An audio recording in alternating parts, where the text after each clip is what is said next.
qui m'a amené à suivre la phase 1 d'Écoute ton corps, c'est... avant tout, c'est pour moi que je le faisais, personnellement. C'était dans le but de répondre à mes questions. Malgré toutes les lectures que je faisais depuis mon adolescence, je sentais qu'il me manquait quelque chose. Puis, avec les exercices que la phase 1 emmenait, les lectures avant, les exercices d'exploration, les consultations, bien, je trouvais que c'était un plus. C'était un plus car je sentais que l'ego allait avoir moins de résistance. Puis j'avais besoin de faire ce voyage-là à l'intérieur de moi aussi, pour m'aider à comprendre. C'était pour m'aider en particulier à comprendre les événements puis les choses dans ma vie. Pourquoi que je prenais les événements, c'était aussi malheureux puis c'était aussi difficile à vivre. C'était pour m'aider à comprendre ça. Bien, les changements, oui, je les vois chaque jour dans ma vie. Je les vois avec ma façon de prendre les choses moins dramatiques. J'apprends à mieux gérer les événements qui m'arrivent. C'est moins dramatique. J'en fais moins des drames. La phase 2, je la trouve essentielle à faire après la phase 1. C'est une suite. La phase 2, c'est comme, au lieu d'être le voyage à l'intérieur de soi comme la phase 1, c'est le voyage à l'extérieur de soi. C'est apprendre à communiquer, apprendre à s'ouvrir aux autres. C'est de voir que les autres, ils sont comme nous, en fin de compte, qu'on est tous semblables, les humains, qu'on a tous les mêmes questionnements, qu'on a tous les mêmes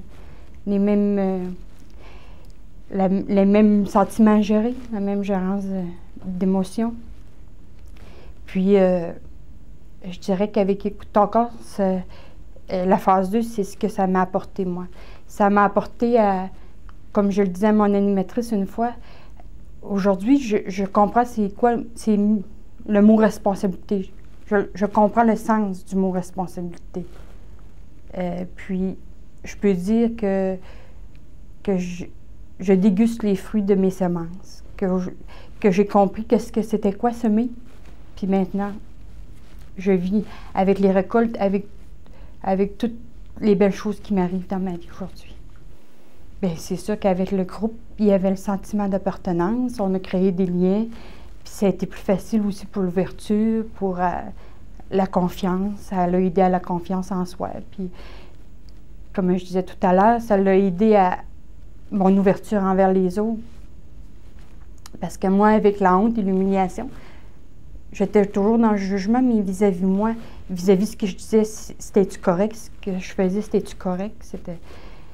Ce questionnement-là, je l'ai moins.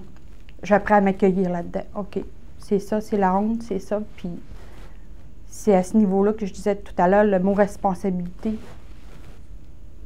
que j'ai appris le sens du mot responsabilité. Ça m'a apporté énormément. Ça m'a apporté à aimer la vie. Sincèrement, à apprécier ma vie en général. Puis de ceux qui se posent la question, bien, de y aller, de oser.